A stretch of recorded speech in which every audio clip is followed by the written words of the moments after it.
Okay, so session 2, right? Yes. 2, 3, I don't know, something like that, yeah. Yay, so we are at, we're going to go and open up to the music part of it. So we ended on Your Song, kind of, is where we ended. We did. Your Song was the last one. Yes. Then we're gonna open up to rhythm pattern 3 now. It comes after Your Song, and so it's just kind of another introduction of rhythm pattern of playing in the rhythm pattern. You're continuing to practice the pentascale kind of exercise. And what I really like about it is it's starting to have them move their left hand more. In the previous rhythm patterns. Your Song. There you go, right there. Perfect. You're there. Okay. So in the previous rhythm patterns, you would play with your left hand. You would only play the 5-1, but in this one, they're actually having to go 4-1, 3-1, and back to the 4-1. So it's kind of actually a prequel to even rhythm pattern 4. That's going to be a whole extended thing. But it's good because it's just these little incremental changes that the rhythm pattern is doing, and it's adding in that same alternating thing with the adding the 1 in the left hand here too. So I had kids be like and I found the best strategy with teaching is to say, like, it's gonna be okay. You can do this. Absolutely. Right? This goes for homeschooling too. My kids get to new math and they're like, and you're like, you can do it. It's not a big deal. Kind of just reassuring them of those things. This one sounds. I guess I'll play it like this. It's just kind of a real simple, and you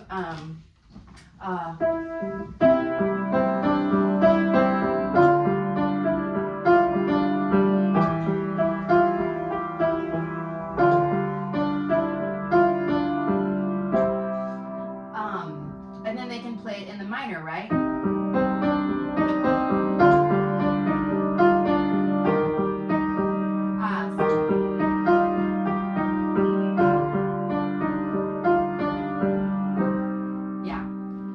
You don't play it for like a long time. I know. I'm like, oh, I'm playing this right. And it's great when you show your students and you mess up and you're like, see? Yes, always. Yeah. Perfection's not the goal. Yeah. And always, she's got the finger numbers up here, the right hand, left hand guide, for them to just continue to be reinstated and stuff. Yeah. So I think the hardest thing for this one can be this concept of playing 2 notes at one time. Because up until now, in the rhythm patterns specifically, because obviously in the Your Song, they were playing more than 1 note at a time because they were doing the octaves. And actually, even if you look back at rhythm pattern 1, they technically are playing more than 1 note at a time at the end when they're doing that block. But I find that the harmonizing of that first chunk of rhythm pattern 3, because see right here, they played in a block chord. So they had all these at one time, But here is different, I think, with harmonizing kind of at the beginning. I find one tip for rhythm pattern 3 is that when I teach this, I teach them to play this right here first.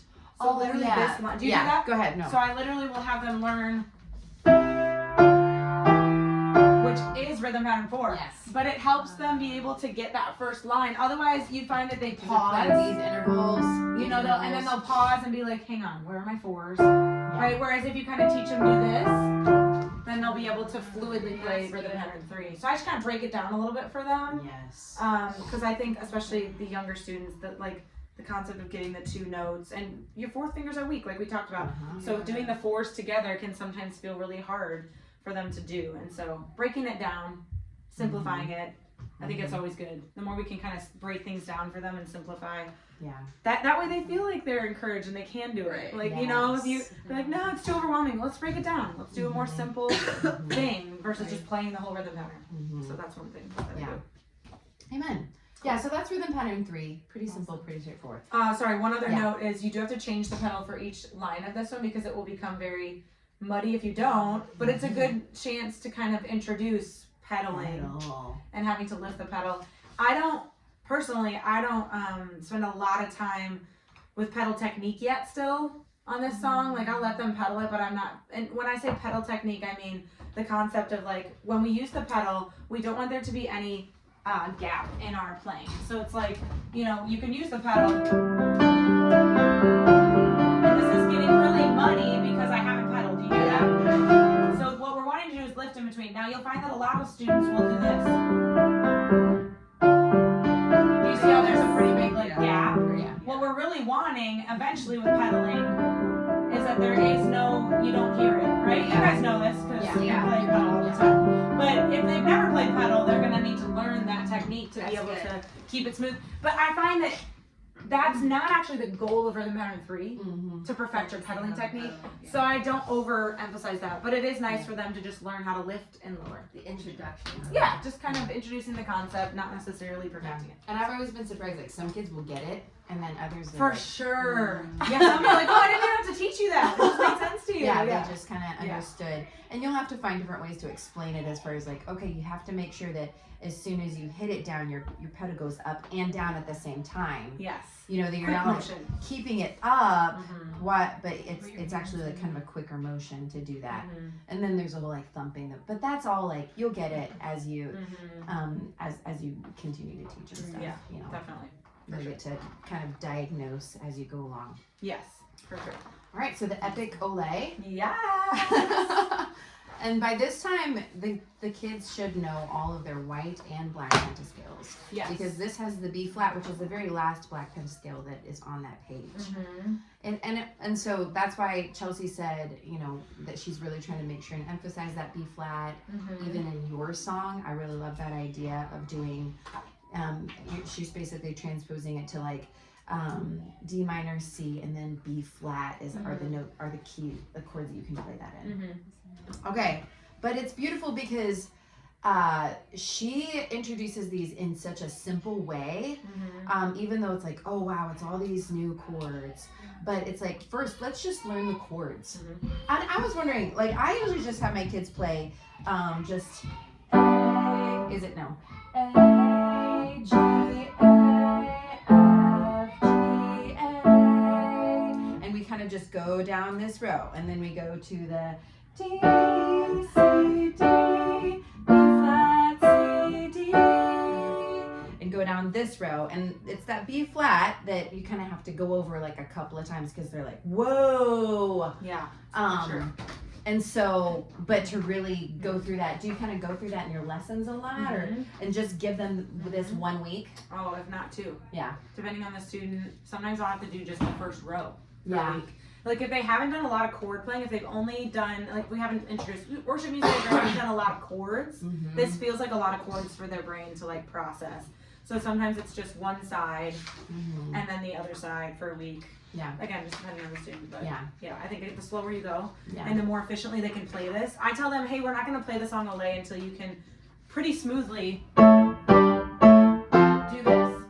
You know, once you can do this, we're ready for the song. And maybe that's again at times why Ole has felt like it hasn't gone well with students. Yeah. Is because if they can't be masters of the simple, they're going to struggle with the song because the rhythm's just complicated. Yeah.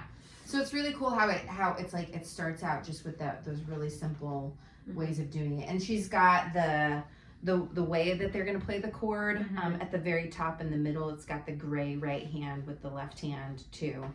So it kind of has all that they need to know in that. Yes. I want to jump in really quick on B flat. One thing when I'm teaching the pentascales of B and B flat, something that I feel like probably the Lord gave me, I'm like, I don't know if I got this one right, was that I like to call them a teeter-totter. Oh. So the keys of B and B flat, I call them a teeter-totter because they're uneven, right? So normally the kids are used to like black note and black note or white note and white note. But B is either white-black or black-white. So when I'm teaching it, I'll tell them it's going to feel like a teeter-totter. Yeah, one side is up, one side And is actually, if you down. play them both next to each other, that feels like a teeter-totter too. It feels like you're going up and down. I call it the awkward bee. I Sure. always call it the awkward bee. I was like, whatever term you want to, I think you just need something to kind of remind them, like, this one's This is weird, weird. this one's, Right. so I'll always be like, don't forget, like, B's a teeter-totter, because I find students want to do B, they always forget about the F sharp. Yeah. And so I'll tell them, don't forget about that teeter-totter. And so Yeah. I just mentioned that because I know we just talked about how they should know all of their pentascales by Ole.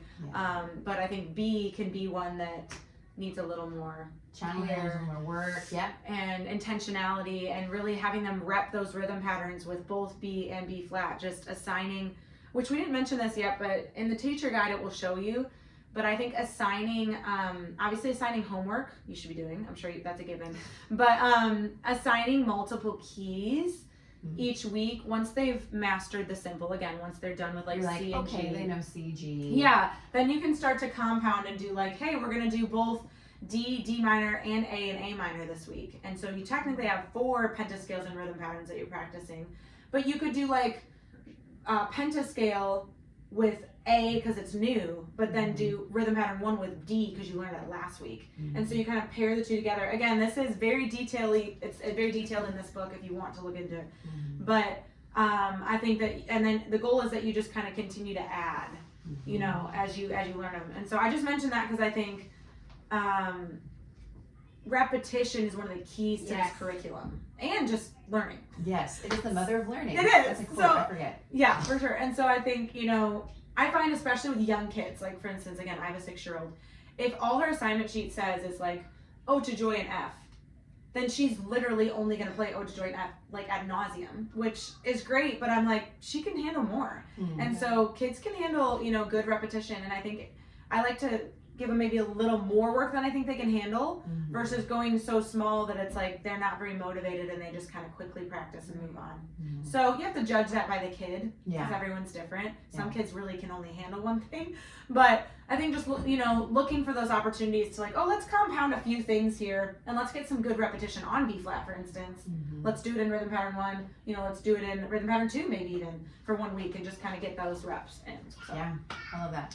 When you're doing the warm up, like for instance, you played an A, you're playing A, D, and E, or how do you know which chords you're actually playing? Yeah, right here. You're talking about this page? Yeah. Yep. So you literally, these bubbles here show you the exact chords and it doesn't vary from that. Yeah, you're just playing those. So you're literally just playing verbatim what's written right here. Yeah.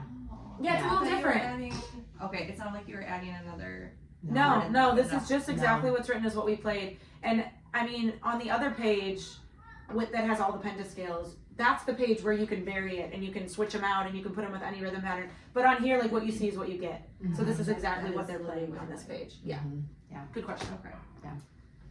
And then it's great too. So we can go over just on the next side of the page. We've got Olay warm up here, and then Olay, what is it? Octave colors, which they've already had for your song. So it's like, yay, we already know this. And just kind of a review of like, these are the colors.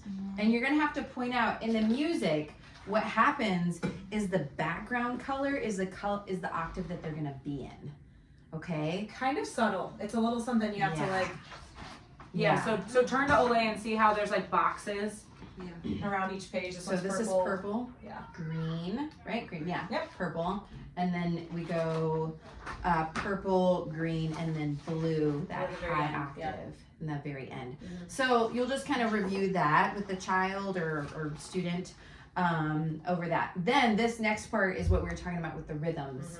That I've been counting this 1, 2, 3. So then I'll say 1, 2, and 3, 1, 2, 3, 1, 2, and 3, 1, 2, 3. So having them clap this rhythm and say it out loud. So if you look down here, we've got the octave. You got it right there, Tanya. Yeah. So you've got the octaves right here, and then right here are your rhythms, which you can even write on the paper or whatever. For sure, yeah. 1, 2, and 3. And then this part's fun too because I just love normally I think some people count triplets like triplet, or 1 lolly, 2 lolly. But she says beautiful, beautiful all day long, beautiful, beautiful all day long. And that's literally teaching the kid to count. And so they're just going 1, 2, and 3, 1, 2, 3, 1, 2, and 3, 1, 2, 3, 1, 2, and 3, 1, 2, 3, 1, 2, 3, 1, 2, 3. And that's kind of just reading these little lines like this. And you're just wanting them to clap it, you know, and you would just start slow, like Chelsea was saying, and then speed it up and stuff. And that will really help them to get a rhythm in their mind. And then you can clap the next side. It goes over here just Beautiful, beautiful all day long. Beautiful, beautiful all day long. Beautiful, beautiful all day long. All day long. Because you want them to really get feel that feeling. Yeah. You know, it's hard to clap a half note, right? But you're kind of just like they just have to hold it to get that, you know. So one note on that really quick is that when you're teaching rhythm, there's a very important difference between a hold and a rest. So when you guys know what I'm talking about? Like she was just saying, a half note, the value is 2, so it's not. It's right. So yes, so teaching them to like feel that difference, because that will translate to their playing. And when you start to introduce more complex concepts such as staccato and legato, right? And if you don't know what that is, a staccato is when it's short and separated, versus legato, which is smooth and connected. And so if they don't understand the concept of holding versus resting, when you introduce articulation, it can get confusing. And when you introduce then rhythm and articulation, then it's very confusing. So I think I'll have my students, practice on those cards even that we were talking about here. She introduced rest on here. So like we've got the quarter rest in this one. And what I do is I have them put their hands up or out. So like this card would be, right? Rest, 2 and 3, rest. Does that make sense? You can say rest. I like to say it. Yeah. Especially if they're verbal a kinesthetic, they're verbal. Auditory learner, if they can say it out loud. Yeah. Like I'm hardcore auditory learner and kinesthetic too, I think. And if I can say things out loud, I have to process verbally. I'm like, let me just Marco Polo you and thought dump. But it helps me, and so to kind of be aware of the student and what they need at that time and stuff. And sometimes you're just throwing like, what do they say? Like stuff on the wall and seeing what sticks. Definitely. With a kid, like, oh, this is really clicking for them. Or this is not clicking, I need to find a different path. Yes. And so. And I think kids that have no prior musical learning or experience or education at all, which for 5 and 6-year-olds is true. Sometimes when you get like an elementary age kid, they've maybe had some exposure to, especially if they're public school, they've like learned something. But, I think that rhythm needs lots of repetition. And I find that like we'll do it for a week and then maybe we'll put it down for a couple weeks. And then when I bring it back, they're kind of like, wait, show me again. They just need that repetition. So, Amen. Yeah. Amen. Good. So, Olay, rocking out the rhythm. Yeah. Yes? Did you have a question? Looking. I was like trying to piece a Yeah, do you want to play it or do you want me to play it? We should play it. Yeah, you should play it. Chelsea can play Okay. it. I'll play Olay for you guys. Yes. This is a fun one. I shouldn't need music. I know. Okay.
They feel like they're playing something like really legit. Like it's so cute to see the little kids be like, wow. I remember, again, it was so fun to see her like little self light up because while it took for her age like 4 weeks to 5 weeks from beginning to end, like the warm up to the rhythm to learning like maybe just the first page the first week. I usually have them just learn this page 1 and then kind of introducing page 2 the next week. And then page 3 is more review. Has that little fun. They love the little, I think that sounds so epic. Yeah, and then you lay your hands like that. So, 5 weeks. I mean, and then if you want to take the opportunity to do the 5 levels that we talked about, we're really taking this one to like memorization level is something I encourage, because this is kind of the first performance like piece of the song or the book. And so I'll kind of say, hey, let's take this opportunity to work on memorization, which again, depending on the kid. Yeah. Sometimes it's like, oh, they're memorized before you even ask them to memorize it. And other ones, it's like, don't take my book away. I can't, I don't know it, you know, and it feels very hard for them. So it's a great opportunity though to stretch that muscle of memory. So. Yeah, so, and also what's really neat about this song is it has a crossover, okay? Yes. This is something that is not introduced like early on in piano, to be able to cross your left hand over your right hand. I remember doing that in like year 2 or 3, I feel like. Definitely. Learning, being trained up classically. Yeah. But that's actually really good. I was talking to Marsha McClelland about they do a lot of midline crossing exercises, and it's good to get your left and right brain talking to each other, and so it's actually really a neat skill to be able to like cross over like that. And so Diane did say if you have maybe a student who's very overweight, that might be more difficult, and so she said you can just have them go like that, like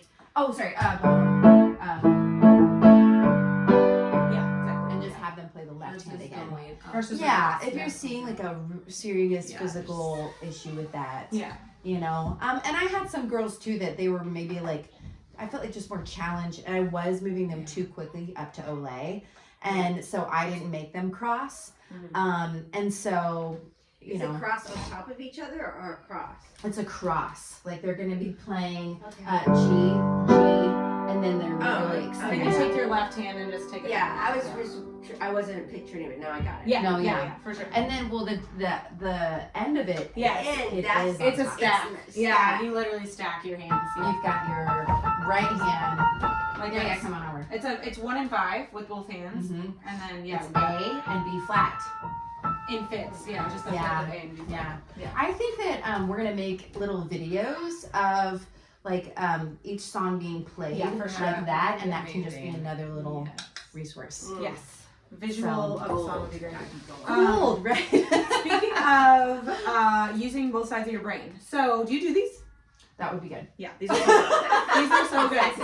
So she's like, so Olé, if you look at the first measure and the second measure, we have a contrast here of staccato versus legato. So this dot, you guys probably do this, but just to review, I'm sure Tanya you don't remember. So staccato is the dot. Staccato. Okay. Legato is it's called a slur, is another term for playing legato, and it looks like this little arch, like arch that goes over it, and so. What we're having in this song is both of those articulations being thrown at the kids, in addition to the crazy rhythm and all these new chords. So it is a lot, but if you have started on these articulation chords prior, they won't struggle as much. So I'm going to show you guys what these are. What we have is levels 1 through 5, you can see. This is right hand and left hand. So we've got both hands doing opposite things. Do you see how the top is doing staccato, the bottom is doing legato? And then you have... level 1? Yes. Okay, you have to think of this. Okay. I'm a self-taught. I know. Like, totally. So staccato sounds very like short and disconnected. Yeah. Not staccato.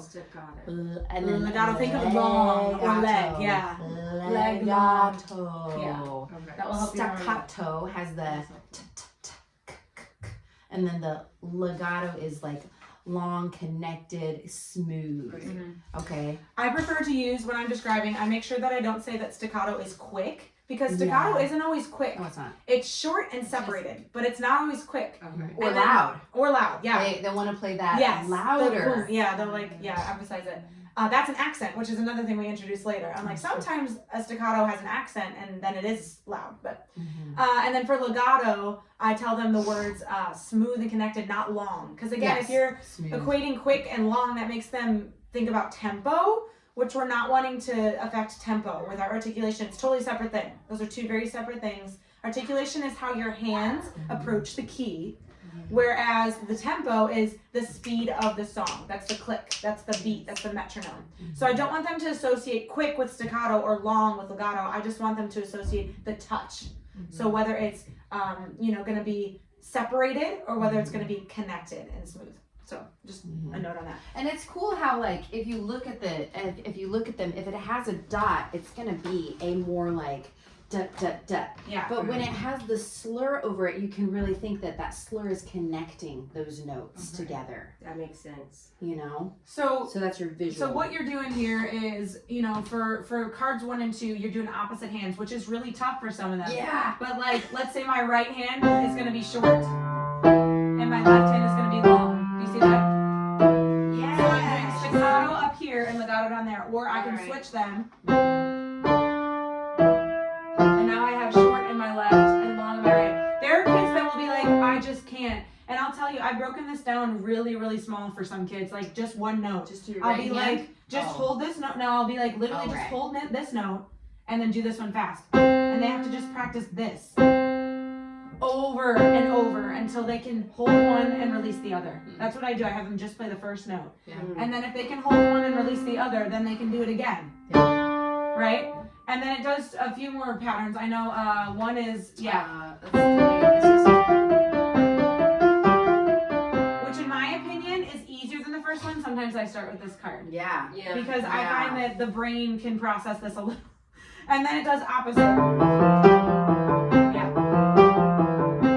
Yeah. And then, So you can look at I it. got that. And then Those are same the steps. with that. And then what was number 5? so 5 is, Shoot, yeah.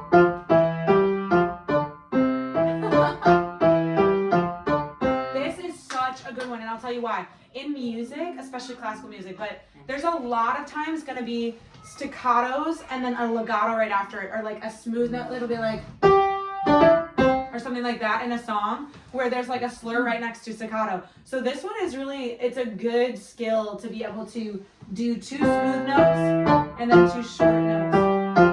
It's very important. It's very important. So if they're going to go on to learn, which again, not every student does the classical track, but those are also really good exercises for Yes. their pentascales and going back. definitely. Hammering the pentascale. Yeah, for sure. That's really one. Yeah, so these are in, like I said, I'm going to give you guys like this stack of cards, maybe even a couple of them, Yeah. so that you guys can go over That those. would be amazing. I would love it. Thank you. Yep. Yeah, For sure. Even if you, like, articulation. challenge Or myself, let me I'm take a I don't picture of know if I can everything. actually do Like, I can do Yeah. that. Thank you. No, it would be good for you to practice. That, I mean, I had to make sure, yeah. I have Yeah. to I'm do a definitely lot gonna of be work having some before I can numbers on teach my my kids. Well, No, for that sure. that element, you know, you can those are a little bit more advanced Yeah, for things sure. and Yeah, stuff yeah. too. Yeah. Important, and also I would probably take and I would have the kids do separate, like as far as like, You can separate hands, for sure. and then your left hand is gonna be like this. No, definitely. And put 'em Definitely. and then and then like Chelsea was saying, even this of like the what did she do it? My brain. Yeah, so the first note, yeah, you just practice hitting it at the same time. Exactly, yeah. You know, and just going super slow. Yeah. But I found so many of the songs. I tell my kids, just practice your right hand. Definitely. Just separate practice, your and then hands. just practice your left hand, especially rhythm pattern 4. If that's the case, I'll do Yes. that a lot Do But- it separate before you're like together. Hands Yeah. separate and then hands and together. then together. Perfect Yeah. them separate. Although I'll say for rhythm patterns, most of them, Yeah. rhythm patterns 1, 2, and 3, that doesn't really work. Yeah. And I will say Olay, that doesn't really work, unfortunately. Most complicated songs, you'll separate the hands out, but because of the way Olay was written, it doesn't really work because it's very back and forth between. It's more so Yeah. meant to be played back and forth. Yeah, except for you could break up their hands for the warm-up. Beautiful. Well, or for the beautiful, beautiful. Sometimes I'll have Yeah. them do that beautiful just with one hand. Yeah, Yeah. yeah, and also like when they're learning the chords and just playing Yes. this, you can have them just do it in their right hand Yes, and then in their definitely. left hand. Yeah. You know, until they get them together, and then they can solidify it better and stuff. So. Yeah, I guess I find that by the time I'm teaching Olay, usually they're pretty fluent at doing chords and pentascales with both hands. Mhm. But if needed, depending on the student, you definitely could you can always break stuff down to a simpler level. Just Yeah. break it down if you need to. Yeah. I'm always like, hang on a second. Like, don't just barrel through and be like, hang on, let's slow down. And, you know, encourage them in the process, but Mhm. And that might be even like the younger the student, the more you might need to break it down. yes. The older the student, I think the more that their brain can Mhm. grasp it, their hands can get it and Mhm. stuff. So. Absolutely. Yeah. Okay, is that all of Olay? Do we need to say more about Um, that? I don't think so, other than I do try to, add some dynamics in. Yeah. This is basically the point in the curriculum where I will show them cards about forte and piano, mezzo forte, mezzo piano. So that's when I don't know about you, that's kind of when I start to talk about how those work. I mean, I've already introduced them in the pentascales because like we talked about with that emotive scales, like angry, dreamy, those different ones that we talked about last night. They're familiar with it, but I'll show them the physical card, which of course I can't find right now. It's in the stack somewhere, but And there we forte, go. So like I'll show them the forte. Forte is loud. Loud. Forte. And then piano is soft. And the reason why a piano is called a piano is because it was originally called a pianoforte because it was different than the harpsichord. Couldn't have different dynamics. So there's a clavichord, which was very soft. Yeah. And then there was a harpsichord, which was very loud. Yeah. And the man who invented the piano, which I can't remember his name now, we just got a library book. It was so fun. But he created the middle, the pianoforte. He was frustrated that he either could only play soft or only play loud. And he wanted the ability to be able to do both. So he created the pianoforte. What's piano? Soft. And clavichord? Oh, don't worry about that. Don't worry about that. Sorry, Just that's piano is soft, forte is loud. Clavichord And then if you have instrument. mezzo piano or mezzo, M-E-Z-Z-O, or it's also MP. Mezzo piano is like kind of somewhat soft. Medium soft. Is how I Medium describe soft. it. And that means like Awesome. I'm taking a picture. that take a means, picture of like, that, and not again, as you'll loud. have it too. Yeah, do that. Yep. And then mezzo forte This is helps my like medium brain. loud. Yes, for sure. So yeah, I know these little cards, right? So good, so helpful. For sure. Yeah. Awesome. So I kind of introduce, sometimes I'll be like, hey, let's label this section with an F. And then that way we know we play that whole page forte.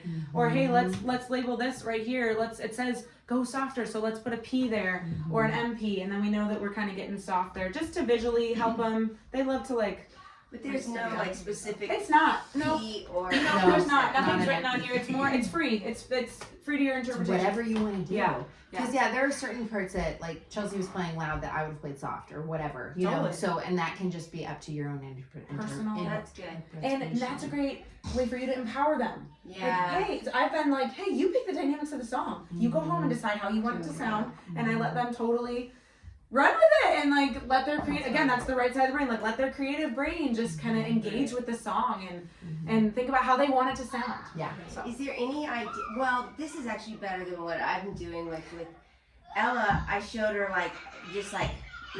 pinky, thumb, pinky, thumb, and then go to do a little something. But she needed me to write it down. I'm like, no, just do it throughout the whole song and stay on pace and And she was like, okay, so she accomplished the verse and the chorus with the bridge. Anyway. Yeah. And I was like, next time we meet, I was just going to give her another song and she'd come up with her own pattern.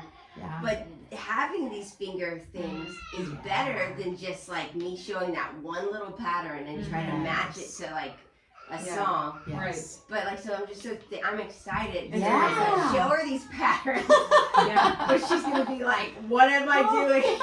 But she'll love it because it's written out for her. She'll be Yes. able to visually see it. She's nervous about the next class we're going to have because I'm going to give her, I told her already, I'm going to give you the song and you come up with the pattern. She's like, her face was like this. She's like, Yeah. She's 14 and she's like, Totally. Yeah. Totally. So I'm so excited for Yes. this to give her this more She's gonna love it. platform Yes. to be able to create. Yes. And because I don't want to forget to do this later, just to bring this home, the point of this curriculum is if I went, set a fire down in my soul that I can. I'm playing rhythm pattern 1. I'm literally playing rhythm pattern 1. It's the first line of rhythm pattern. I want more of you, God. It sounds like, whoa, your piano playing so pretty. That's literally the first page of the book. That's That's awesome. foundationally. So what we're trying to do is link this with the kids so that when they're playing worship, they can apply these tools, these skills. So before I forget to do that, I just want to show you how that kind of just brings the pavement, what do you say? The tire to the pavement, whatever. The rubber meets the road. There we go. Is that, I don't know. I don't know. It's kind That of sounds good some to me. phrase, but yeah, that kind of brings it full circle, I guess, is what I'm trying to say. Yeah. Between the curriculum and worship, how all of these tools are building up to hopefully equipping them to play in an improvisational form during worship. That's a goal. Yeah. And that they can create their own. Love it. Yeah. Did she tell you the story behind Olay? Of like, it's about who's that guy? Oh yeah. No, totally. The red. Is it I want to say Troubadour, but I don't think that's No, right. that is Is that no. Troubadour's a singer. It's close though. What is it, guys? Matador. Bull? Matador. Yeah. Matador. Yeah. So And this is about a bullfighter, and Yeah. he's coming in all proud and confident. Da, Yeah. da, da, da, da, da. Yeah. And then it's like he does kind of like this beautiful, beautiful, and he's fighting with the bull, and then he like falls down, and so then it goes into this minor, beautiful, beautiful, and Yeah, it's like very lower. Yeah. And we have like the visual. Yeah. scene It helps of, for like, the kids. Yeah. Yeah, and Very then he kind of gets to this like triumphant part of like da da da da da da da, and then Yeah. all day long, da, da, da, da, da, da, Yeah. boom. You Yeah. know, so it's kind of that. It's about a matador. Yeah. And he's kind of in the Who ring is this fighting. guy? Which you'll have to show kids if they don't know what that is, or maybe you don't know what that is. Yeah. Which is fun. Watch Ferdinand the Bull. They use red. Oh, Yeah, they use. Ferdinand. Yeah, it's like they use the red So cute. flag thing, and then they wave it, and the bull runs. You know what I'm talking about? Yeah, yeah. That's what that is. So that's what does Olay mean? Like, What? I don't know. I don't know. Yeah, it is. Laura May told Aria, find out what Olay means. And Yeah. I think it just means like yay. Doesn't it? I think it's just like. A shout Yeah. of. Yeah. Okay. So it's fun. So there's it a is little Spanish. backstory. Yeah, a little or on- Latin or something. And I love the accidentals that are, she kind of breaks some rules or throws in some interesting chords in there and stuff and kind of breaks out borrowed of. chords. Yep. Because a lot of times if you're playing worship music, there's not very many interesting chords Sure. in mainstream Yeah. worship music. Yeah, for sure. And so then it'll kind of get their, it is helping their ears and kind of breaking out of some stuff. Yes. So, Yeah, it's awesome. It does. Yeah. That is. Yeah, that's important. I think to be able to teach your kids to understand what a borrowed chord is and how you take a chord from another key and bring it in. I'm passionate about that because of the lack of that. And I don't know what a borrowed chord is. so that's essentially what we were just talking about. A chord that Borrowed. feels like it doesn't fit in the key that you're in, Okay. and it sounds Oh, off. right, Like right, even right. going from A to G technically shouldn't happen. well, but the problem is the F. Ba, ba, ba, ba, Well, this is a flat 6, flat 7 to 1 though, Jody. So even the G Oh. is a flat 7. Because for me, I was putting in the key of like D. Oh no. Because I'm just saying like 5, 4, 5, flat minor, flat third, Yeah. 4, 5. Yeah. Okay, thank That's you. not how my I brain get works. it. No, My- I yeah, our brains are different. My brain works that this is the 1 and then Yeah. this is the flat 7. And There's then all flat kinds. 6. This is why it's called music theory. Yes, yeah. Because it's theory. Oh. Theoretically, you I can can put make it up my in two own. Perfect. Yes, totally. Come up with your own theory. Whatever you think. Yeah, it's fun. Because I've had debates on what is revelation. I'm curious mean. about the rhythm pattern one. Like, what does this actually mean? Yes. So you play your hands together. So it's gonna be like. So do you see how they're left hand is stacked? literally just holding the 1 and the 5. That Yeah. one. Do you hear? Yeah. What I do with my students is I draw a line like this, so that they understand that all 4 of those notes are You're connected. doing these together. Because they Right. visually they've been reading kind of from left to right, Yeah. and so then when you Notes, stack them, yeah. sometimes they're like, oh, isn't it? They like turn it almost to where it's like individually like what we call arpeggiated, but it's not. It's stacked. So I'll draw a line down there so that they can see like all those notes happen at the same time. Like I'm putting them on a skewer kind of. Okay. You know what I'm saying? Like Yeah. Yeah. And it's so good because that's how written music is. right. Whenever notes are sequential like this, you play them separately. But if they're stacked on top of each other, that means that they have to play them at the same time. And they look like a chord. Yeah. So If like you even these look are at stacked the pentascale, even. versus separated. So that happens Okay. all the time in real music. So Yeah. they're getting introduced to that by the Listening. numbers being stacked versus the numbers being separated. Yeah, if they're stacked on top of each other, Yeah. you play them at the same time, which they can see very first exercise in the pentascale. They're stepping. It's really important, going back to Yeah. pentascale, to emphasize these are steps where they're just going one note at a time. And then these are skips, which Chelsea and I were just talking about. Intervals. We're going to go Yeah, over we will. intervals, but this is an introduction to an interval is the space between notes, right? An interval can be a step, or it can be like 2, or like a third, right? 4th. And she's got some really neat little visuals on that, and that would be really really good to know. Mhm. But that way we know like these are the steps, skips, and then it has the chord that's just stacked on top of each other. It's very important to point out that like, look, when you see these notes stacked on top of each other, that means you're playing them at the same time. So, which is evident in when I love how like she just throws these random notes. Like all of a sudden they're like, whoa, I've got like I know. quarter notes and half notes, and they've got. She does the note values. It's not called a staff. What is it? A little bar. Yeah, it's the measure line. No, what do you mean? little thing? Oh, the stem. It's the stem. Yeah. I majored in music. It's fine. No, I have brain farts all the time. Sometimes your brain just farts. You've got notes with like stems on them. Like what? Yeah. But it has the finger numbers on it the whole time too. So that's just the helps to kind of help the kids like can make those connections that when they pick up a piece of music someday, they'll be like, oh, I've seen this before. It's the subtle kind of integration of note reading versus number reading. She just subtly integrates them. Yeah. It's really cool. Yeah. So there we go. Olé. Yeah. Yay. Okay, what time is it? It is 10:11. Yeah, good. Let's go through rhythm pattern 4. Let's do it. The epicness. Yes. Okay? Yes. All right, Epic rhythm pattern 4. You start out super simple.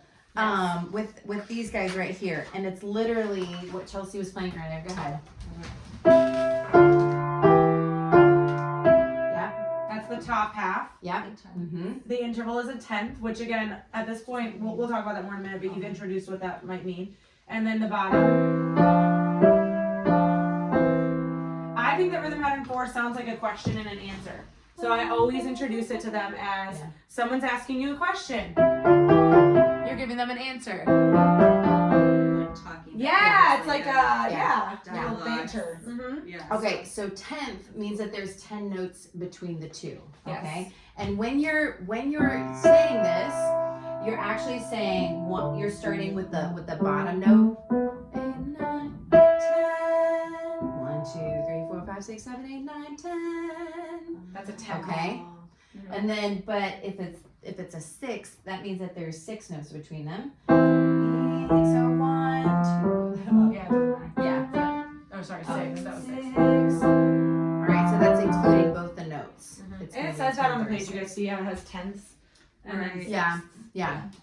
And so just to explain that, it's pretty cool. She has all these. Should we talk about? Let's talk about that these seems like a good time to. cute cards. Yeah, they're so cute. I showed them to the boys, and they're like, "Oh wow!" I love So the first one is a second, and they are supposed to be fighting. They're kind of just there. They are fighting each other. Nice. Oh, they're sad. See these cute little cards, and they're fighting each other because they are not really going together. Okay, but then we have thirds, which are friends. See how they're smiling, right? The kids love They are this, friends. right? And it shows it on the piano about what a third is.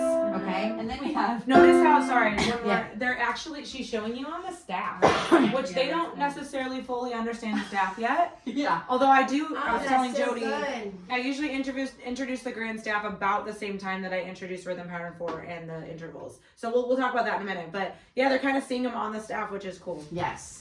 Okay. Then we've got the Asian ones. We're not racist. I know, right? Right. But yeah. The I like the Siamese cats. Yes. Like they're It coming is in the Siamese cat. cat. Yeah, exactly. I know. so that way they and this is ear training because you want to teach them how to hear. Like I was explaining to Tanya yesterday about how I can literally hear a worship song playing and I'm like, there's the 1, there's the 4, okay, that's the 6, and I can literally hear it. And so sometimes I'll sign to people on stage what number we're playing because they're not hearing it. But because I've really learned to hear these things, then I can know what it is and stuff, and it'll help them if they're wanting to just figure out a song on the piano or whatever that they've heard somewhere. So yeah, which I've gone so far as to assign students to auditorily transcribe a song. Yeah. Like I'll be like, okay, listen to this song and figure out what the chords are on your own. I'm not going to give them to you. Yeah. Depending on the student. Yeah. That's a good challenge It's for them good. to use their ear and to be able to figure it out. Mm-hmm. It's hard with worship music because they're usually like, half wrong, half right, because there's so many chords that sound similar. Yeah. And a lot of times their ear is not accustomed to finding a bass note. And that's really what I'm trying to teach them is find the bass, the lowest note that your ear is hearing, right? Like down here, the bass note is going to be the lowest note. And a lot of times they can hear a lot of things, but think about it. A 6 chord and a 1 chord share 2 notes. Yeah. So sometimes it can be tricky to tell which chord it is if you're not hearing that low note, the lowest note. Yeah. So anyway, sorry. Yeah. So if you're playing like in C and you're throwing up a 3, Yeah. you're playing an E minor. Correct. Yeah. That's correct. Yeah. I'm We're just gonna thinking of dive into that. Okay. Yeah. Yeah. We're gonna go What over key is worship that? stuff at the end. Yes. That's the end of the keys. 68 keys. Yeah. Like the Sorry, we that was my fault. I took a tangent from interval. So the I know. fifth. The fifth sounds like a drum, a nice hollow drum. Yep. Yeah. The fifth is very common. It's like fundamentally used the most in music. Yeah. Sixth. The sixth is going to be like friends, but what they're a little bit further. They sound like they're best friends, but because they're upside down thirds. You literally took the third and then you moved it up an octave, right? So things that you F and then F and C or No, E and C. E and C. Yeah. E and C. Okay. Or this is written. Okay, no. No, she's she got this. changed them. They don't actually. They auditorily they sound opposites, but visually she didn't. Okay. Yeah. She didn't do that. That's a Okay. good question though. So there's and this is this is the sixth right here. Yeah. So I took the C and I moved it up there, and then you've got the E that's there. But to answer your question on this, yes, what you would do is you would take this F and put it up, so you would have A and F. Yeah, like which that. is another six. Which is Okay. another 6. Mhm. Yes. So yes, you were right. That would Yeah. make sense. Then we have the seventh notes, which are also fighting, right? They're fighting, but we've got, is it mom and dad who come in? They sound like enemies when they're all by themselves. But then they're happy when But then if you bring mom and dad or their friends, it's a seventh chord. Okay, so then those. Yes. All right.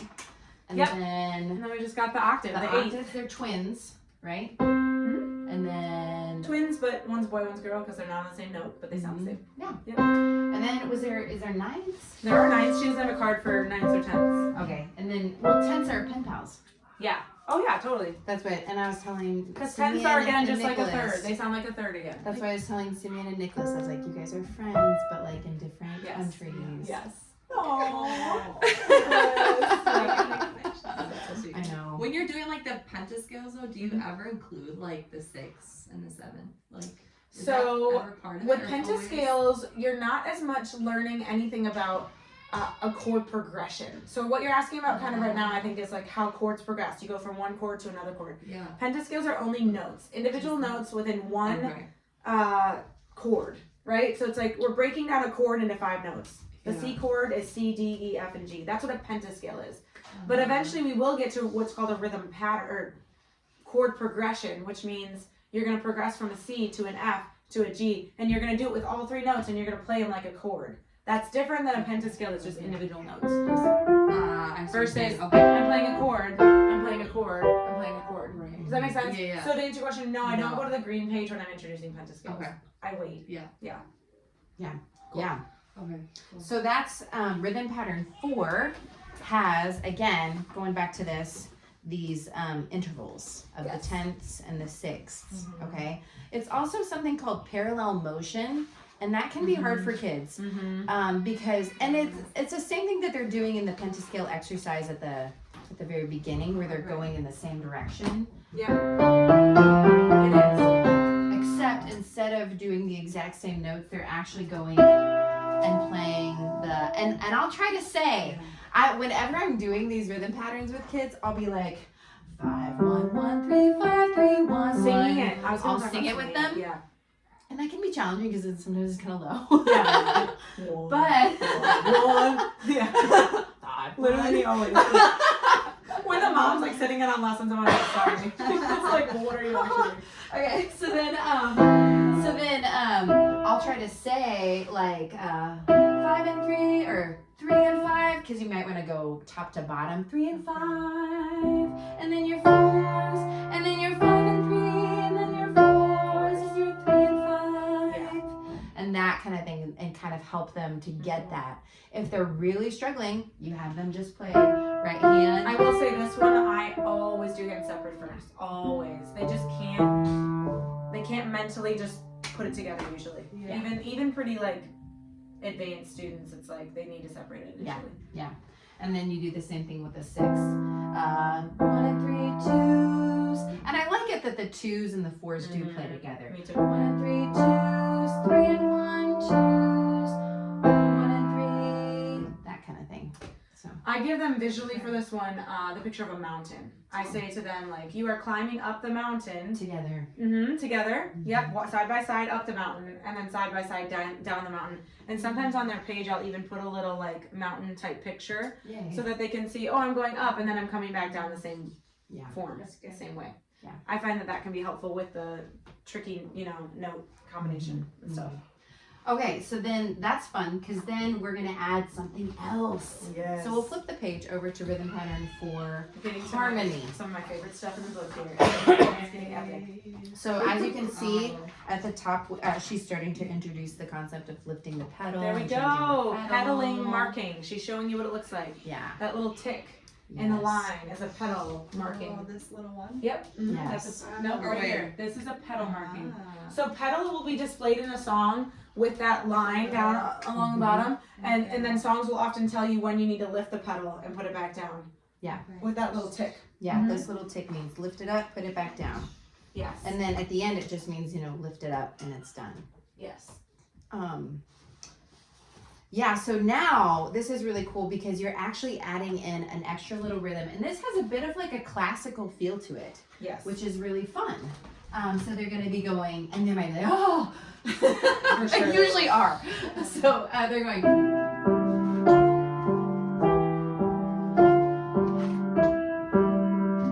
And then.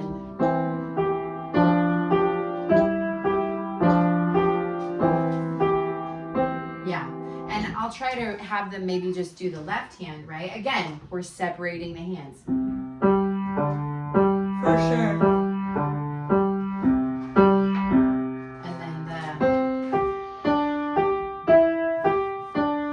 What she just played there was the bottom of the top one, and then the top of the bottom one, if that makes sense. So she just played this, and then this, Because they should already kind of know these ones that they've already done, and if they want to play it again and whatever, but to really have them go through those where they're playing that one, and thankfully it's just the same note. They're just playing their thumbs, right? They're just I was playing going to show you their guys. fives. This is pedaling in a real song. Do you see how it's going to have the line along the bottom and then the little tick? So there's just for context. Yeah. That actually we seen again. Yeah. Yes, correct. Yeah. So on the hands separate, like Jody just did, I like to go one step further. Yeah.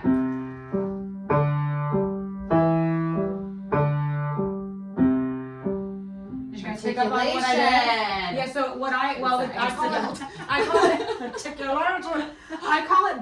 Actually, I think balance is a word that helps them understand it better. Yeah. I will talk about how we're balancing our fingers because their tendency on this song is going to be to play it like this. Which sounds terrible. So I'm introducing a concept of musicality. Like Jody just played it so beautifully, but it's like even to kind of take it to an extreme.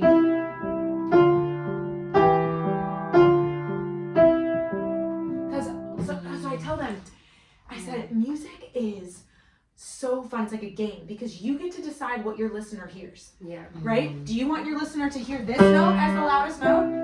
Or do you want them to hear right? Because that's the melody that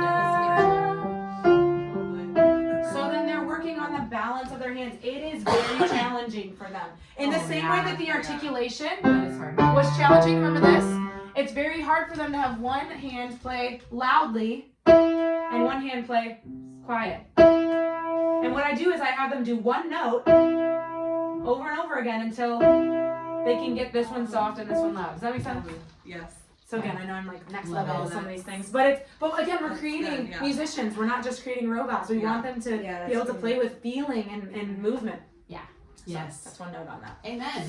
Amen. Yeah, and then the pedaling, then we add that after. I do not let them pedal on this until they can achieve playing it without the pedal, because otherwise the pedal becomes a crutch block. and a block. Yeah, like they'll use it as a crutch to like spend a long time finding their next note, or like, because again, it makes it sound pretty. And I'm like, no pedaling until we can achieve it without, and then we'll add it in.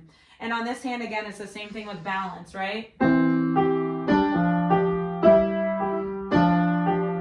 I tell them the little bubbles are less important, right? And so I tell them the tiny notes don't need to be played as loudly. So see if you can get those a little quieter. And so it's fun. I love, this is one of my, truthfully one of my favorite parts. And it's so pretty. It's so pretty. Yeah. And they can play it all day. They love it too. And so do it in lots of keys. Again, this is like, give it to them in lots of different keys. The minor is fun too, right? It sounds really fun when you do it in minor. Oh yeah. Oh yeah, that's right. And sometimes I'll even add for them a little crescendo, decrescendo, because remember that mystery has the crescendo and decrescendo. So sometimes I'll be like, try going louder in the middle, you know, building up to that middle. Like that, you know, and just getting, again, some of those concepts. Crescendo means slowly getting louder. Decrescendo means slowly getting softer. And it's the challenge in so many times we went to link tempo and dynamics, and we need to keep them separate, and we need to make sure that the tempo doesn't affect the dynamics, and the dynamics don't really affect the tempo. An example of that would be this. They want to play hard and fast. They'll go like this. They'll go. Like when they're getting louder, they're going to get faster. Yeah. There's for some reason our brain associates the two things together. So Jody's talking about the importance of like staying at the same tempo but still being able to get louder. Yeah. And that can be where they could practice with a metronome even. Yep. Because sometimes we're not even aware Definitely. that we're speeding it up. Yes. You know, and then, you know, when they're in a worship band someday, their drummer will yell at them. Yes. What a steady beat. Yeah. Because who did we have? Maybe it was a drummer that like he would just speed up. Oh, Yes, for sure. When it got louder, and we were like, No, yeah. He's like singing the song, like, And then you get mad that's like the constant metronome. We're like, okay, there's not even And drums playing right sometimes now. the but words don't even fit in that line. Oh, Yes. for sure. You're like, I didn't even sing those 3 words. Yeah, because I couldn't fit them in totally. Because we're going at this Oh, I love it. rapid pace. It's wonderful. Cool. Right. Yes. So skills, right? Love it. Because too, like, if somebody wants to be a drummer someday, it would be good for them to learn the piano. Definitely. I took some drum lessons in high school because I wanted to. And he was like, "You're so really?" That's what, it was the hot factor is what I wanted. Yeah, for sure. So, but this guy was like, "Wow, you're really good at this." And it was like, "Oh, because I've already had all this experience with music and having to keep a steady rhythm and even reading the notes and stuff." And That's so huge. Yeah. encourage kids if they're like, "I don't want to learn piano." Oh, for sure. No. This will help you with every other instrument. Yeah. I've picked up so many other instruments because I knew the piano. Yeah. It's I picked fundamental. up the viola in high school and became first chair in orchestra 2, so it wasn't, big, but I became first chair because I was so good at note reading and I understood it. I was like, oh, these are all fifths? Oh, cool. Then this is this. Yeah. So it was great. Totally. Anyways. Yeah. I love it. So then we have the extended rhythm pattern 4. Ba-ba-bum. So we're going to add more. We're still on rhythm pattern 4. So, So just flip your Do you want me page to play it? over. Yeah. So now we have, in the box, you're going to see these are extra notes. So it's just like rhythm pattern 4, but we're going to add a couple notes in it. I think it's really helpful for kids to understand that. There. That's where we are. So if you don't tell them, they won't necessarily understand this, but you need to tell them, hey, this is rhythm pattern 4. We're just adding these 2 notes that are in this box. It took me a while to realize how important that was. So I'd overcomplicate it, and they'd be like, oh, it's a whole new song. I'm like, no, it's not a whole new song. We're just adding a little bit. That's really fast. Well,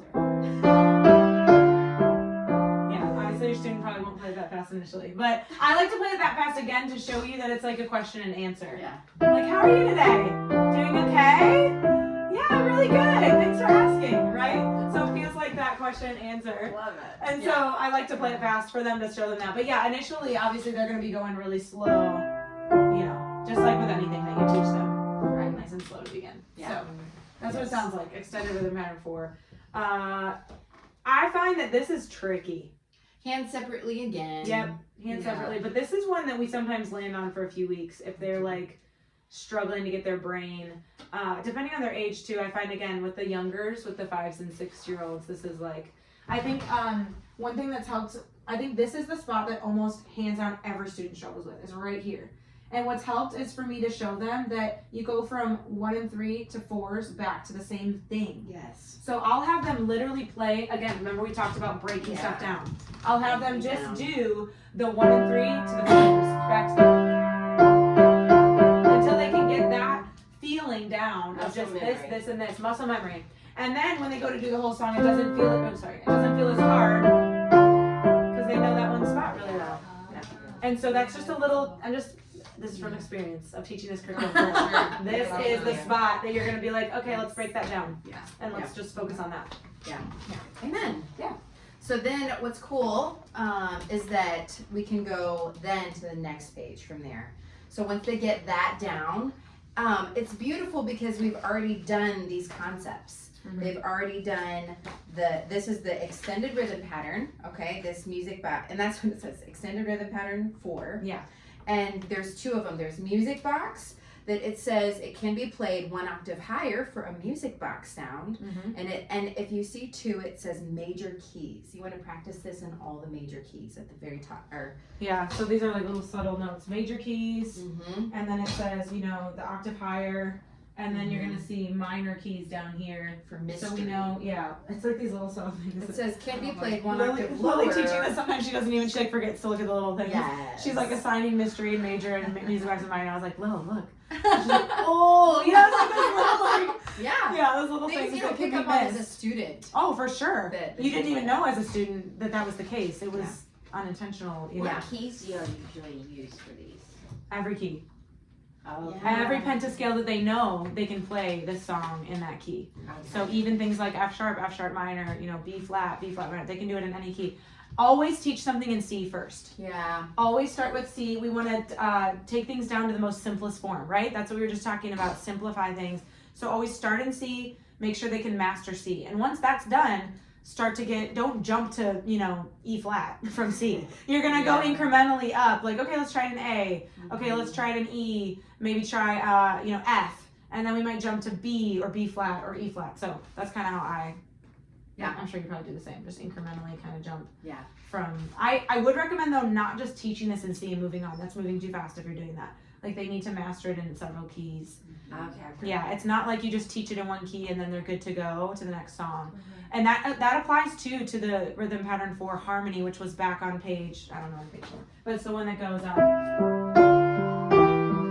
that is one that they should master in C, but then they should be able to do it in several other keys before you teach the extended rhythm pattern. Yeah. So just in all the patterns. Yes, and then once you teach extended rhythm pattern, you want them to be able to do it in not just C, but some other keys as well. And I will often, I do like, what's it called, like a gradient effect? Like they're sometimes going to be doing a couple things at once. Like I've taught them maybe the harmony, but then I introduce the extended rhythm pattern and C while they're still working on the harmony in the few keys. Because it helps them stay interested and you're not kind of just one-dimensional. It's kind of, multi-dimensional. So we'll kind of like blend them together. And then once they've mastered the harder keys of the harmony, then now we're just on extended rhythm pattern and then I can introduce music box. But we might still be doing extended rhythm pattern on like A flat. But then we're doing music box on C. Does that make sense? Yeah. Is that making sense how I kind of just kind of blend it all? Yeah. So, music box. Do you want to play it? Yeah. Do you want to play it or you want me to? I'll play it. Yeah. Yeah, do it. What's fun about Music Box that you really have to point out to the kids is that you're actually counting in 6/8, right? Yeah. Which is a 3 beat. So it's 1, 2, 3, 1, 2, 3, 1, 2, 3. So we're getting back to that, 3 beats. And then Mystery is in 4. And what's interesting too is that it looks like it's only 2 beats at the top because you can see the 1 is that bottom note there. 1, 2, 3. So it's got 5, 1, 1, 4, 1, 1, 3, 1, 1. If you look at the very top of that, and so, but it's got like it's a waltz feel, right? Waltz kind of dance. That's the 3 beat is the waltz. And hence why it sounds like a music box. Exactly. Like so you just kind of picture a little dancer, and then Mystery is going to be in the 4 beat, and you'll hear the differences. So I'm gonna play it maybe up here, right? Yeah. I guess I could use a pedal, right? Sure.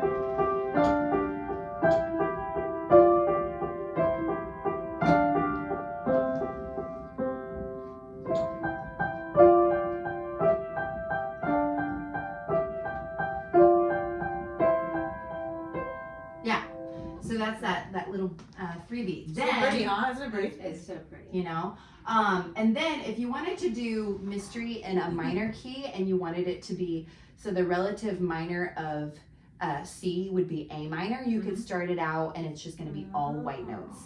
So then you can go 1, 2, 3, 4, 1, 2, 3, 4.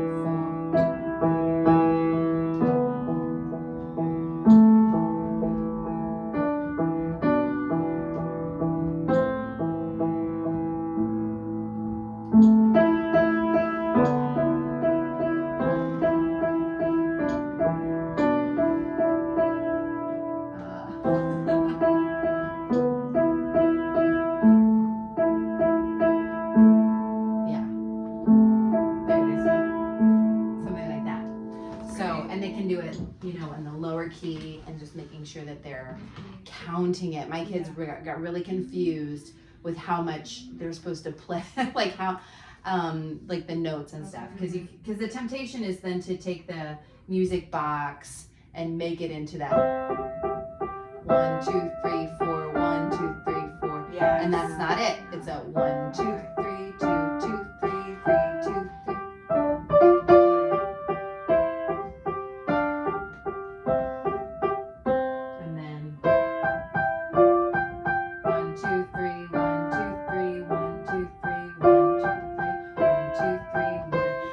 Again, that's where it's good to start to verbalize the 1, 2, 3, 1, 2, 3, 1, 2, 3, right? Or the 1, 2, 3, 4, 1, 2, 3, 4, 1, 2, 3, 4, right? And so you're having them like count out loud. So yeah. So the tendency I think is to do what they'll do is they'll do yeah. And they turn it into 4/4. You see what I did there? Yeah, they'll turn it into 4/4. Yeah. So what I tell them is I like to describe it like a train. I'll be like, the train keeps moving. There is no pause and any of the notes. Right. So and then I'll have them get up. Sometimes we'll do like a clap. I'll be like ba-dum bum ba-dum bum ba, and I'll have them stand up, just engaging them physically a little bit, and clap because there's a tendency to just turn it into 4/4. But, yeah. And I would say the challenge, and the pairing of the two is that one is 3 and one is 4, and they'll want to switch them. And so just being diligent to help them and correct them when they lack or whatever. Right. And again, you could practice. You could assign music box 1 week and then mystery another week. 100%. You should not do that at the same time. I had someone do that. I was like, no, you can't introduce them all at the same time. Mm-hmm. You need to focus on just one, and then again.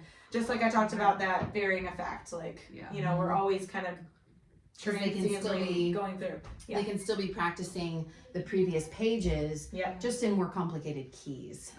Okay. That way it keeps them interested. Yeah. Mm-hmm. Let's see. Abby was Stevens now Ledesma. Yeah. She was the most diligent student I've ever had, and she would go through all of the rhythm patterns, all of the keys every day. And just that's going to be like an hour of practicing to go through all of that stuff, and then but it really made her like a great student, and I think very proficient very quickly because of her diligence. And so you can encourage kids for sure that they can go at whatever speed they want to go at, and they can get be super diligent with these things. Absolutely. I also have given like incentives of like I'll go get like Dollar Tree for sure. Prizes. Dollar Tree prizes. Yeah. And if they can practice, I don't know, I think I tried to make it like 20, maybe 30 minutes 5 times that week. And I wanted their parents to sign off on it. Then they could get a prize. I've done that. Yeah, for sure. Oh, I've for sure done that. Yep.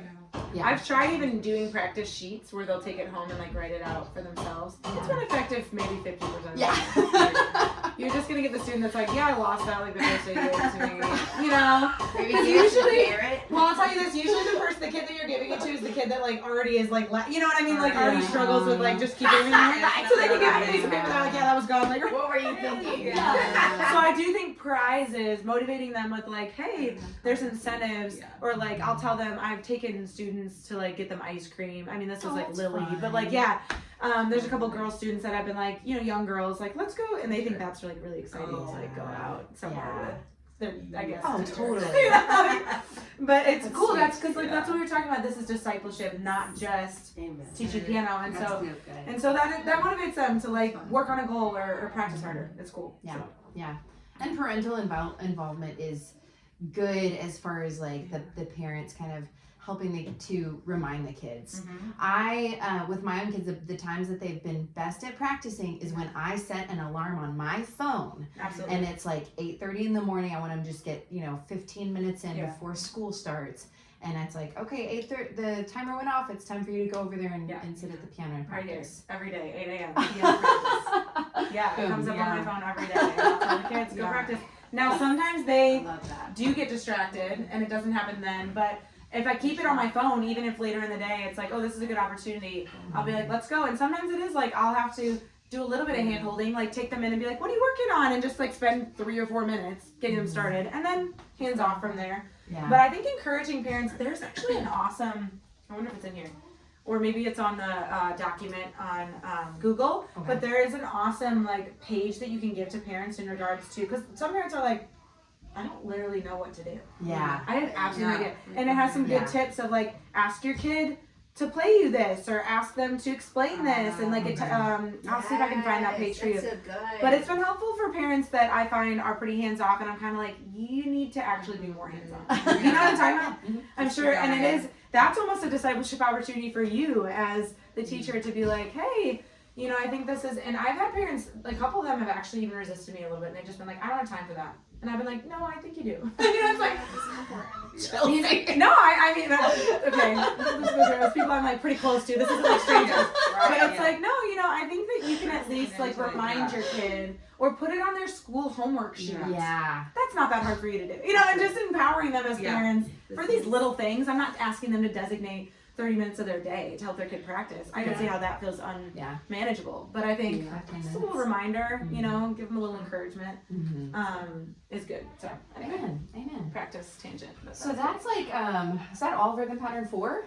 Yeah, that's kind of a pause point, but we could also do Ode to Joy and Fur Elise before, since we have a little Are y'all feeling? You want to keep going? Yeah. We good? Yeah. Okay.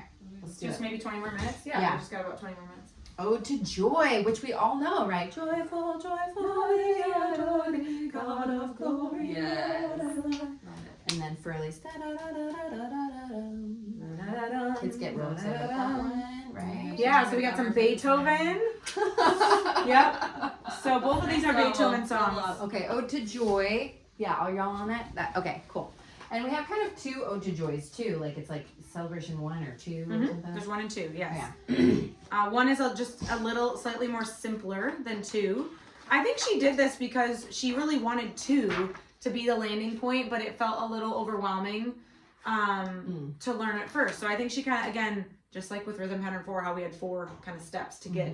I think she has kind of 2 steps here to get to the full Ode to Joy song. And I do them both. I know Jody was kind of sometimes it feels like you could just do 1. And I hear that. It is kind of why do we have 2? But I think there is something to where once they've achieved the simpler one, it's guess what? Now there's a red, fun, fancy note in there. And it sounds different. You should play them. A couple extra ones. Yeah, you should play them. Yeah, so, again, the finger numbers. And 2, I think that the reason why she didn't fully color in these black notes is so that you could see that this is a whole note. Yes, that's exactly why. These are whole notes here, so it's going to be counted the 4 notes. You could go to that keys book. Yeah. And show them again. Remember the whole note? It's kind of in the middle where the rhythm. This little spreadsheet here, and it has a quarter note dot and an eighth note to it, and it's got 2 eighth notes. So here we go.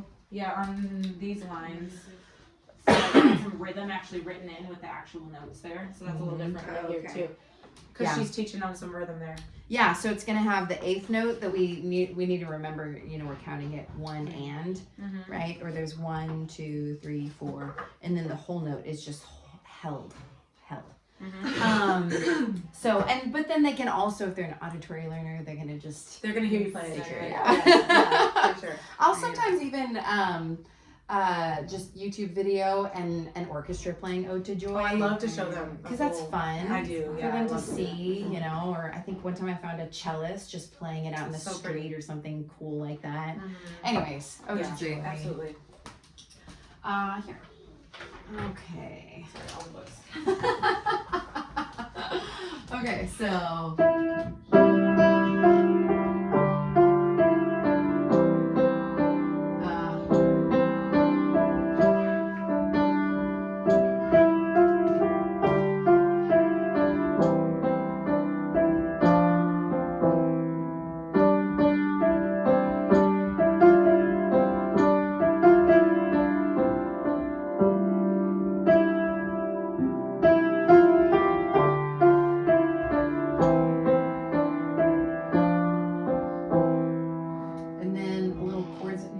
I do. Yeah.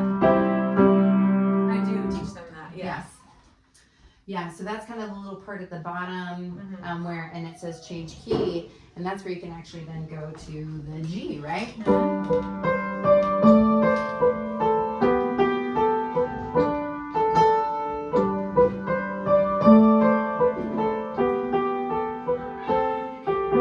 Yeah.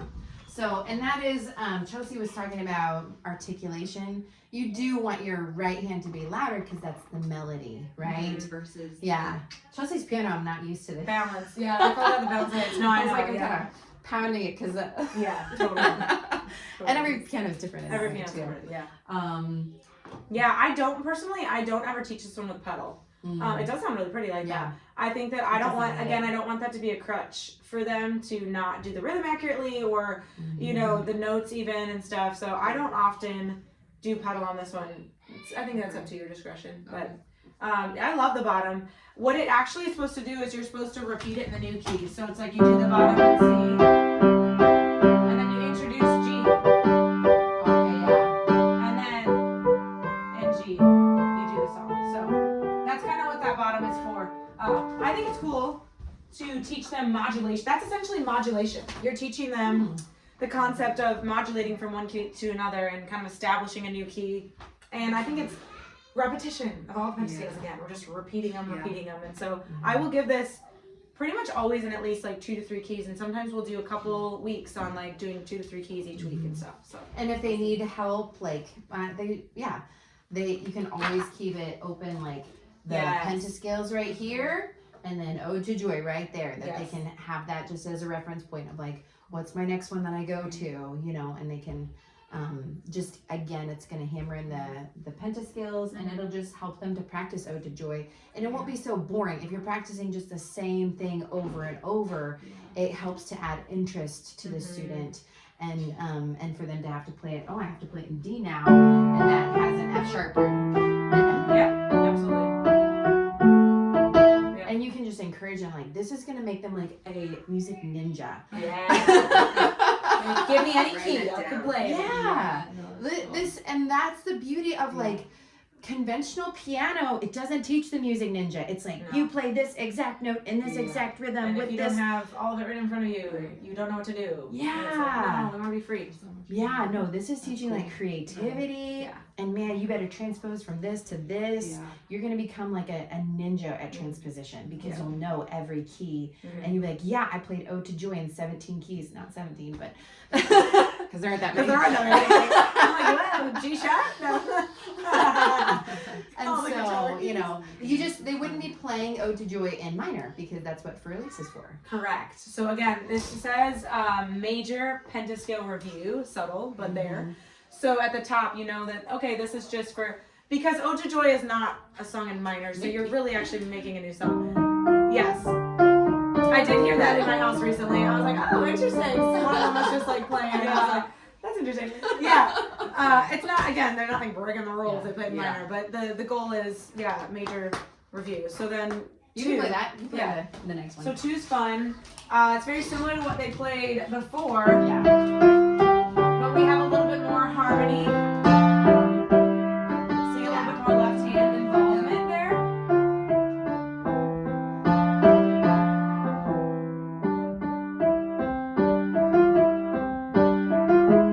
Fun little note there, which is very exciting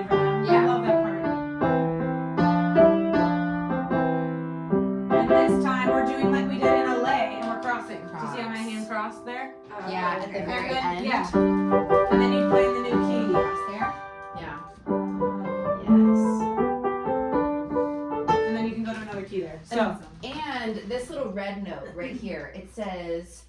yes, important to sorry. talk about. Cross over thumb with second finger. So that's like its own little deal. They're playing with their thumb, and then they're literally playing the So if you sharp. can see, if you can see my thumb, I'm crossing over. They're playing to a this G note. sharp. Okay. Which And is it'll a half always just step. be a half step. It's a half step, and Right. I actually prefer to tell them it's a half step because That's you might be playing in right. a flat key that actually is going from a B flat to a B. Yeah. If I was playing an E flat, I'd go Half step. half step up, which is not a sharp. So Right. she uses it. That's the best way to describe it, is as a sharp. So I understand that, but I'm also like it actually. I like to tell them it's just a half step up. But if you sharp a flat, it becomes a natural. Totally. Same concept as like +1, 0. Which is why her brain negative likes 1. that. Yeah, no, it's true. It's I like true. it. If you sharp a flat, it's just a normal note. So Yeah. you can sharp anything. That's the truth. You can sharp any note. That's Yes. So that's kind of just a fun, again, more exciting version of it. I think that that's one that like I'll have them play in a recital. Honestly, I mean, actually, we'll probably play that in this recital because it's a little more exciting than the normal one because it has that Yeah. pizzazz. Yeah. Pop. And it has a little bit of complexity in It what does. line is this? The Well, with fourth the line? harmony too, even with Mhm. these harmonies there. Yeah. What were you gonna say? Oh no, it's the third line. Sometimes my students will struggle with this little. What is Definitely. it? One, It's two, a three, trade-off of fourth hands. measure. Yeah. The fourth measure into the of the third line into that. Because it's like right, left, right, left. Yeah, they're kind of switching up, and so you just have them play it slowly, Yeah. and you can see too. She says hold out again, like that one is just holding out. The 3 is holding out until the 5 plays. I even struggled with this just now when I played. You're like, I'm hang on wait a minute. No, yeah. Yeah. What's going on here? Yeah. So, and maybe we can even have you guys like after we're done with all this, we could even have you guys like play through it. Love it. That's a good what idea. Diane when That'd be great. Yeah. I need some words. You should definitely spin Yeah. around with it though. Like get comfortable, you know. Yes. Cool. Okay. All right. For Elise. So this one is going to be in the. Do we start relative minor of C? I usually start in A minor, yeah. A minor. Yeah. Yeah. Yeah. Because it's really hard to teach it. And so again, remember how in the pentascales we were doing parallel minors like C and C minor, G and G minor. Yeah. I don't always do that when it comes to these new songs like what was it, Mystery Music Box, or for Elise and Ode to Joy. I don't start with C and C minor because C minor actually has that E flat in it, whereas A minor doesn't have any. It's all white. So does that make sense? I just want to like make sure that was clear. A minor is the place to start. Yes, A minor is supposed to start. Cool. So for Elise. For Elise, you can play it. Okay, this one's fun because look what we have. Do you guys remember what is this? Accidentals. No, I was pointing. Look No. at where I'm pointing right here. What are these? We just learned this. Do you guys remember? No, pedal. Pedal. There you go, Oh. Tanya. It Good. does have pedal marks. Yes. Okay, so we have.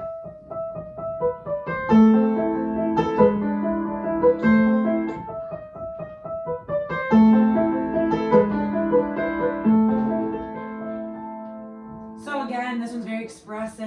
It's very, just beautiful. They love it. They're like, oh, you know. Yeah. I'm playing for Elise. And you can Such a play it beautiful quickly song. like that, or you can start out. Oh, playing, for sure. I'm sorry. Well, I always play you can stuff start there. out introducing like this is what the finished product will look like. Yes, I do often do that. I'll show And- them. Yeah.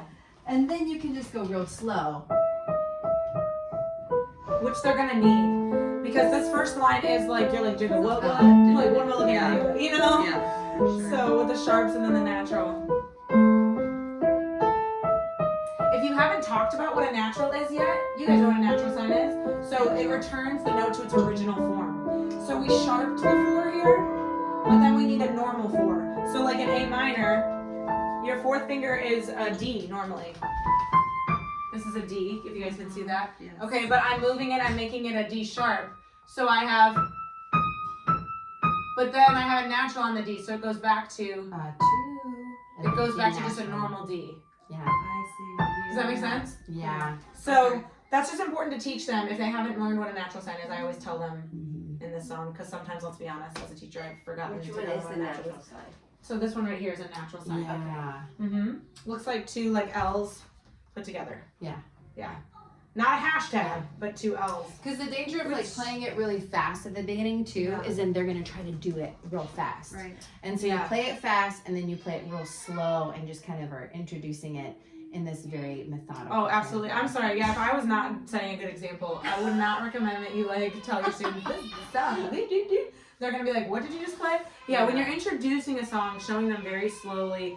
I sometimes, this is up to discretion. Maybe Jody doesn't do this. I sometimes don't play them a song. Oh yeah. I will have them just figure it out. Yeah, because if they're auditory, they'll just immediately, they literally won't even look at. I have some students that are so skilled with auditory, they won't even look at the page. They won't even give it a second thought. They'll just be like, I got it, and they'll figure it out. And I feel like that's me giving them a crutch. It's not that that's bad, but it's like I want to give them as many tools as I can. And the reality is, even in worship music, sometimes you're gonna get a song maybe you don't know very well. You're gonna have to read it. Yeah. You're gonna have to look. Like, let's say you've never heard the song before, which hopefully you're not doing that when you show up to worship practice. But you're gonna have to look at the page. So it's like I don't want them to totally just neglect. For sure. Anyway. Yeah. But yeah, sometimes I don't even play it. But if I do, yeah, obviously I don't. I'm just showing you guys, so I figure I'm okay to be expressive and fast. But yeah, I think it is good good to clarifying. show them the finished product. Yeah. Because that will whet their appetite to want to learn it. Yes. If it's like all this is just a really slow, boring song, they might not have a hunger to learn it. That's a good point. Yeah, And for so sure. I think that is valuable to show them that finished. This is how it can be, and this is how it can go. Love that. You know, that's cool. Yeah, so I would say a couple just tips on this one because it can be a little bit difficult. Would be obviously to just I do right hand only to start.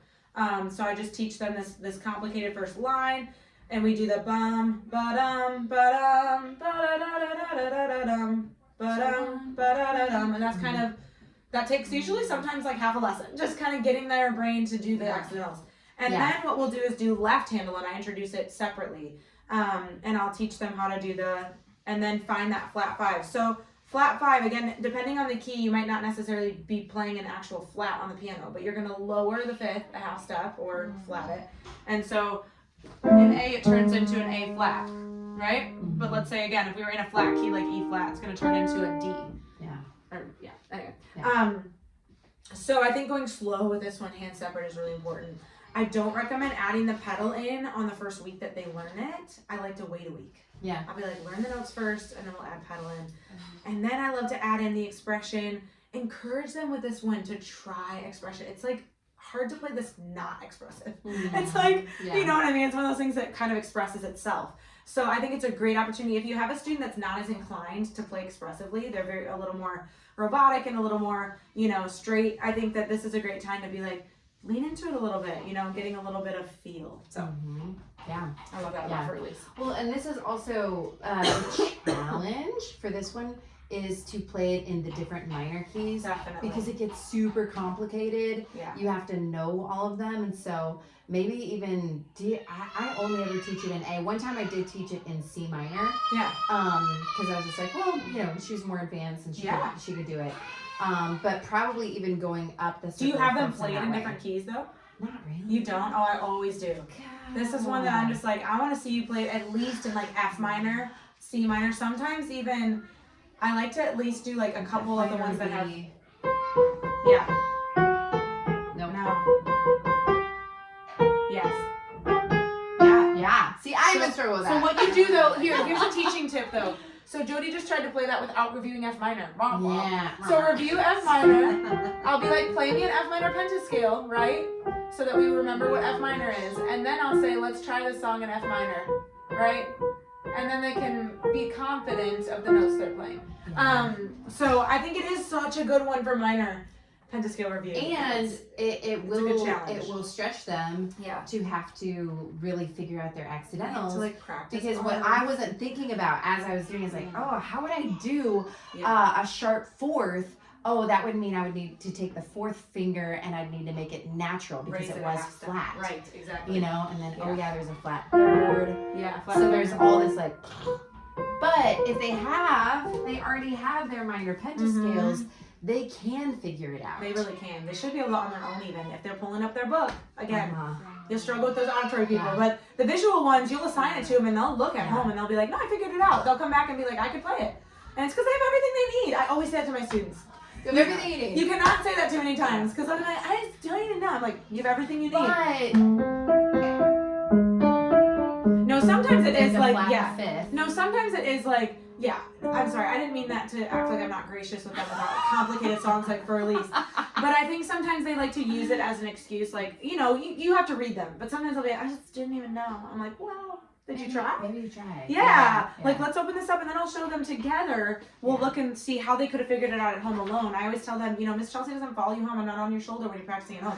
Let me give you some skills so that when you go home, you don't feel like you have no idea what you're doing. Yeah. So, depending on the student. But Yeah. Yeah. So I think that is something that I haven't really like challenged my students to stretch in and things like that. Yeah. That to then different play keys. it in different minor keys and stuff like that. Yeah. It's just figuring out all the accent in those, which Yeah. is just good brain work. It really is. Music stretches It's the a brain mind. exercise for We sure. don't emphasize it enough, and scientists and studies have found like, oh man, this is really important to help kids become more Alzheimer's, intelligent. like dementia, it Yes. helps like these mental illnesses because it sharpens your brain. It does. Yeah. In a different way. Trying to figure things out. Yeah. Amen. Cool. Okay, is that Fur Elise? 11:01. All right. Yes. Okay. Wow. Bye.